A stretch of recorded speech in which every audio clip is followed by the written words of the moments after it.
Hey guys, it's me Jenny. It's time for another not naked video response to Trisha Hershberger Sarah's The Naked Truth Naked Army Shirt, where we all talk as Cantonese to the possible but producing the genre what first take one take so on and so forth. It's smooth producing either way. It's not a sexy temp thing, it's a tool for the blogger to be vulnerable and honest. And that was terribly enunciated, but I already do this spiel every single day, so every single week. So if you don't know what it is, watch your different naked truth. So the C word. The C word, the international C word. So first of all, I hope you guys are all doing okay. I hope you guys are all following the regulation of your various countries and you're doing all right, you're looking after yourself and others, and I hope you're all well as it can be in the circumstances. And yeah, the circumstances are the circumstances.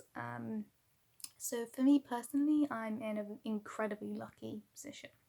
I'm in a position where I don't have any grandparents, which is sad in itself, but like I haven't had grandparents for a couple of years now, so I don't have to worry about that generation directly. My parents are both fit and healthy. One of my sisters works from home anyway, while my other sister, who is a doctor, is on the front lines, but she's doing okay, and she's looking after herself, so far so good on that one. I am currently on paid leave from work. Work finished Thursday before last. I've been off work for just about 10 days. I've been in self-isolation for 7 days, just about. Well, yeah, 7 days, because my sister visited as a last kind of maybe won't see you for months visit last weekend. So it's been a full solid week of self-isolation, not quarantine, because no one in my household has had any symptoms or has been into knowingly been into interaction with anyone who has had symptoms or has travelled in from abroad. So we are in voluntary self-isolation, which is, you know, the official government advice at the moment. And there's a lot of things that we've been doing. Both me and my mum have put in posts for volunteering in the village. We've got the whole of our street to volunteer for if anyone needs any prescriptions picked up or deliveries or anything like that, or just needs someone to talk to. I've also put up flyers in the post office saying, you know, if anyone wants technological advice for like things like video chat if they're technically nervous. We've done the teddy bears in the window thing. We did the NHS clap where we stood outside and we whooped and clapped for the NHS. And otherwise we've been doing the government advice. We have been only interacting with the household, otherwise video chat, sticking to the house and the garden, apart from for exercise for once an hour, and then social distancing during that exercise. The only time we've gone out has been the one shopping trip that we did last Wednesday. Which was very organised. Tesco had like strips on the floor and was one in, one out, and we had to sanitise our trolleys and wash our hands, and when we got to the cashier we had to put all of our stuff at the end of the conveyor belt and then run to the other end and start packing afterwards, so we weren't ever stood too close to the attendant. So I think it was very organised. So far isolation's been okay.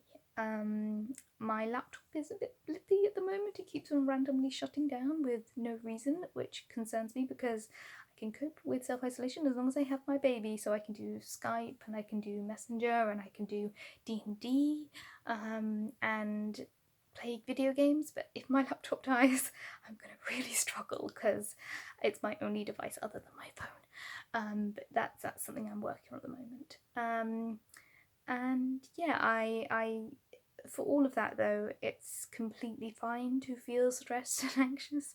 And one of the things I said during my self-employment or not self-employment video is I thrive on the structure of employment. When I have somewhere to get up and go to every day, I will go in, I'll put in 100%, at the end of the day I'm done. And without that, I really struggle. I've got 20 years of sleep abuse that's kind of built up and gotten worse over the years, and occasionally I kind of pull it back and I do a bit of sleep hygiene and I feel awful but also great, and then I let it slip again. And without the needs to do anything, I'm finding it quite difficult. And there was one day this week where I just spent the entire day absolutely miserable and unable to do anything and just procrastinating. And like, there's nothing I can do for work. My work is customer basis and customer, client, and colleague work, and I can't do any of that from home. I have one work project which I'm kind of procrastinating on in a positive way because it's the only thing I can do for work. The longer I leave it, then the more I can do on it later, and the more it can occupy me when I'm going actually crazy. So like I don't have anything to do except, you know, I'm learning Roll20 and I'm upgrading my Twitch and I'm playing Skyrim and I'm contacting my friends, which is all great. I feel like I'm lacking that structure, and like imposing that structure on myself is really tricky and something that I've always struggled with. So I'm working on that. I went for a run and I felt much more human, although now I can't walk. I literally get up and it's like an old lady and I need a Zimmer frame. I need to hold on to things in order to drag my broken legs forward. So that was a mistake, but hopefully next run will be a bit easier and going from there. Yeah, so that's where I'm at. I've got a cat, I've got good friends, thank God we live in a digital age. So let's do a couple of positive things before I head out. One positive thing that's coming out of this is the environment is kind of getting a little bit of a breather when we're not using so much public transport, we're not doing so much emissions. It's just nice. I actually get to see the world a bit more because I'm going for walks because I need something to do during the day and I'm allowed to have that hour of exercise. I'm seeing the sunlight. What is this madness? So the environment is doing better because of this. We are all in the same boat internationally, which I can't remember the last time we actually had international unity. Like, there's definitely some strife, but it's the point where we're all in the same boat, and that's kind of magic and crazy to me.